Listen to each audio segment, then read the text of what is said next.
আসসালামু আলাইকুম রহমতুল্লাহ। আজকে একটি নান্দনিক বাড়ির ডিজাইন নিয়ে আসছি। প্রিয় বন্ধুরা, দোতলা ফাউন্ডেশন, দোতলা বাড়ি প্লাস একটি গরুর খামার পাশেই থাকবে। সব কিছু মিলিয়ে একটি কম্বিনেশনের মধ্যে আমরা নিয়ে আসছি। আজকের এই প্রজেক্টে আমরা টোটাল দেখবো, এই বাড়িটির টোটাল এক্সটেরিয়র ডিজাইন দেখবো, টপ ভিউ দেখবো, 2D ফ্লোর প্ল্যান দেখবো। এই বাড়িটি প্লাস গরুর খামার বলেন অথবা ফার্ম হাউস বলেন, সব কিছু মিলিয়ে একতলা কমপ্লিট করতে কত টাকা যাবে সেই খরচের হিসাবটি আপনাদের সাথে শেয়ার করব। তাই না টেনে সম্পূর্ণ প্রজেক্টটি অবশ্যই দেখবেন। বিশেষ করে প্রবাসীরা যারা আছেন, ফার্ম হাউস কীভাবে করবেন তাদের জন্য ইনশাল্লাহ অনেক গুরুত্বপূর্ণ দিক নির্দেশনা আজকের এই ভিডিওতে থাকবে ইনশাআল্লাহ।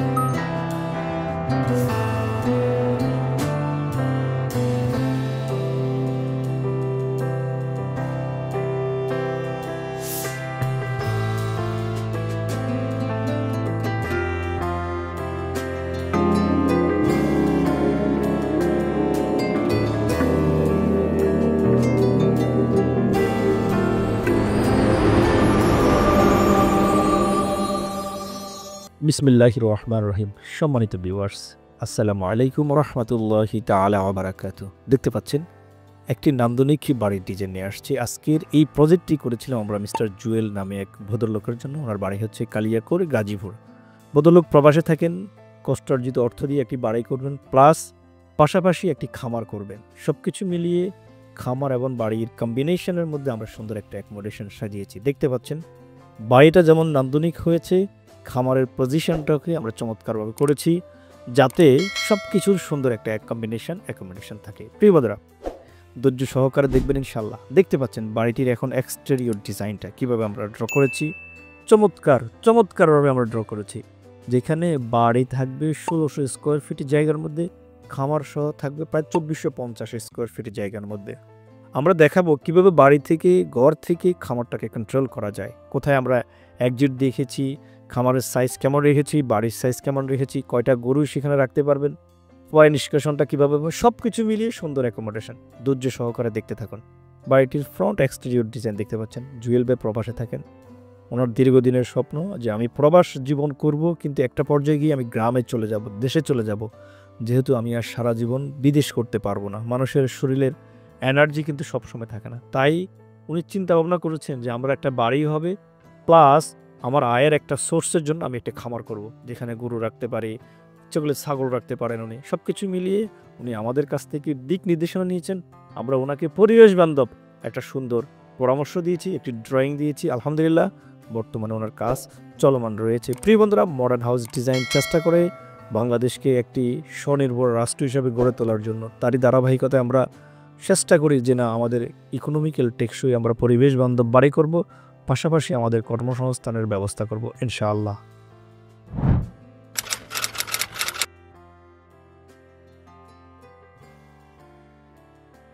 প্রিয় বন্ধুরা, আপনারা দেখেছেন এক্সটেরিয়র ডিজাইন। এই হচ্ছে বাড়িটির টপ ভিউ। খেয়াল করে দেখবেন আমাদের ডান পাশে হচ্ছে ফার্ম হাউস, যেটা আমরা গরুর খামার রেখেছি, আর বাম পাশে হচ্ছে বাড়িটি। আমরা বাড়িটি সম্পর্কে বলি। ফার্স্ট টাইম হচ্ছে ভিতরে প্রবেশ করলে ড্রয়িং রুম থাকবে, 4 কর্নারে 4টা বেডরুম আমরা রেখেছি, মাঝখানে ডাইনিং স্পেস রেখেছি, বাম পাশে 2টি টয়লেট রেখেছি, পিছনে গিয়ে একটা কিচেন রুম এবং আরেকটি টয়লেট আমরা রেখেছি। দেন হচ্ছে এই যে রুমের সাইজগুলো কেমন পড়েছে, ফার্ম হাউসের সাইজটা কেমন হয়েছে সেটা আপনাদের কাছে শেয়ার করব। মেইন ঘর থেকে গরুর খামারে যাওয়ার জন্য কিন্তু একটা এক্সিট আমরা রেখেছি। খেয়াল করে দেখবেন। তার মানে এই বাড়িতে 4টা বেডরুম, 4টি বাথরুম আমরা রেখেছি, 2টি করে ব্যাক এক্সিট রেখেছি আমরা, একটি খামারে যাওয়ার জন্য আর একটা মেইন এন্ট্রেন্স প্রবেশ করার জন্য। এমনকি ড্রয়িং রুমটাকে এমন রুমে শুয়ে দিয়েছি, সিঁড়ি রুম প্লাস ড্রয়িং রুম। তার মানে আমাদের মায়েরা পর্দাও মেনটেন করতে পারবে, কম্বিনেশন করেছি আমরা। তারপর ফার্ম হাউসটা দেখতে পাচ্ছেন আপনারা। এখানে প্রায় আপনারা ইচ্ছা করলে এখানে প্রায় যে জায়গাটা আমরা নিয়েছি আপনাদেরকে দেখাবো ইনশাল্লাহ, আপনি 14 থেকে 15টা গরু অনায়াসে রাখতে পারবেন। ভদ্রলোক খুবই জেন্টেলম্যান, খুবই দূরদর্শী সম্পন্ন, খুবই বুদ্ধিমত্তা সম্পন্ন মানুষ। কারণ এখন এনার্জি আছে, এখনই আমি আমার ভবিষ্যৎ পরিকল্পনা করে নেব আর কি। তো উনি বাড়ি করবে, যেহেতু বাড়িটা হচ্ছে রেসিডেন্সিয়াল বাড়ি, লসেবল প্রজেক্ট, এখান থেকে আপনার আয় আসবে না, কিন্তু পাশে একটি খামার রেখেছেন, সেখান থেকে আয়ের ব্যবস্থা আছে। তাই আমি উদাত্ত আহ্বান জানাবো, বিশেষ করে যারা প্রবাসে আছেন, এই অবস্থায় এনার্জি থাকা অবস্থায়, আপনার কর্ম থাকা অবস্থায় আপনি আয়ের আরেকটা সোর্স করতে পারেন। বাংলাদেশের মাটিতে আপনি বিভিন্ন খামার করতে পারেন, ফিশারিজ করতে পারেন, সব কিছু মিলিয়ে সুন্দর অ্যাকোমোডেশন করতে পারেন। চাইলে আমাদের কাছ থেকে আপনার বুদ্ধি পরামর্শ নিতে পারেন। আমরা মডার্ন হাউস ডিজাইনের পক্ষ থেকে আমাদের বাংলাদেশের প্রত্যন্ত অঞ্চলে আমাদের ক্লায়েন্টদেরকে আমরা সুপরামর্শ ড্রয়িং ডিজাইন দিয়ে থাকি আলহামদুলিল্লাহ।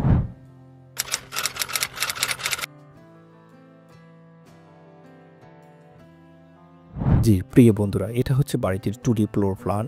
এখানে আমরা যেটা রেখেছি, আমরা 4টা বেডরুম রেখেছি, খেয়াল করে দেখবেন। আমরা 3টি টয়লেট অ্যাটাচড রেখেছি, একটি কমন রেখেছি, একটা কিচেন রুম রেখেছি, সামনে একটি ড্রয়িং কাম স্টেয়ার রুম রেখেছি, ডাইনিং স্পেস রেখেছি, 2টি ব্যালকনি, একটি ফোর্স রেখেছি। ডান পাশে হচ্ছে আমাদের ফার্ম হাউস রেখেছি 14 ফিট 7 বাই 44 ফিট 2। গরুর খামার বলেন, আপনি ছাগলের খামার বলেন, এগুলো কিন্তু একটা নির্দিষ্ট মেজারমেন্টে কাজটা করা লাগে। কেননা তা না হলে আপনি কিন্তু ফয় নিষ্কাশন ব্যবস্থাকে সুন্দরভাবে করতে পারবেন না। এই ঘর থেকে সেখানে যাওয়ার জন্য আমরা একটা আবার সাইড এক্সিটের ব্যবস্থা করেছি, প্লাস সামনে দিয়ে মেইন এন্ট্রেন্সের মাধ্যমে আরেকটা এন্ট্রেন্সের ব্যবস্থা করেছি। এটা হচ্ছে রাত বিরাতে হয়তো খামারে যাওয়ার প্রয়োজন পড়তে পারে, সেই জন্য এখানে এমন কিছু আছে ইন্টারনাল মায়েরা এসে যাতে ঘরের খামারে কাজ করতে পারে সেজন্য। মানে খামারটাকে এখানে করার উদ্দেশ্য হচ্ছে যে এখানে ওনার ফ্যামিলির লোকেরাও এখানে ইনভলভ থাকবে, ঠিক আছে, সব কিছু মিলেই করা। তাহলে আমরা বাড়ির জন্য নিয়েছি প্রায় 1600 স্কোয়ার ফিট জায়গা, খামারের জন্য নিয়েছি বাকি প্রায় 800 স্কোয়ার ফিটের জায়গা। সব কিছু মিলিয়ে 2404 স্কোয়ার ফিট জমির মধ্যে আমরা সুন্দর একটা অ্যাকোমোডেশন করেছি। 42 ফিট বাই 40 ফিট টোটাল ভূমি আমরা কভার করেছি। প্রিয় বন্ধুরা, আপনিও চাইলে আপনার জমির আলোকে আপনার রিকোয়ারমেন্ট অনুযায়ী এরকম কম্বাইন্ড একটা বাড়ি এবং খামার ডিজাইন করতে পারেন। এছাড়াও আপনি চাইলে খামারের জন্য আলাদা ডিজাইন করতে পারেন। এছাড়াও আপনি চাইলে আপনার জমির আলোকে আপনার রিকোয়ারমেন্ট অনুযায়ী ছোটো থেকে বড় করে মাঝারি বৃহৎ আকারের বাড়ির ড্রয়িং এবং ডিজাইন আমাদের কাছ থেকে করে নিতে পারেন। মডার্ন হাউস ডিজাইন আপনার পাশে আছে, আপনাকে সব ধরনের টেকনিক্যাল সাপোর্ট দেবো ইনশাআল্লাহ।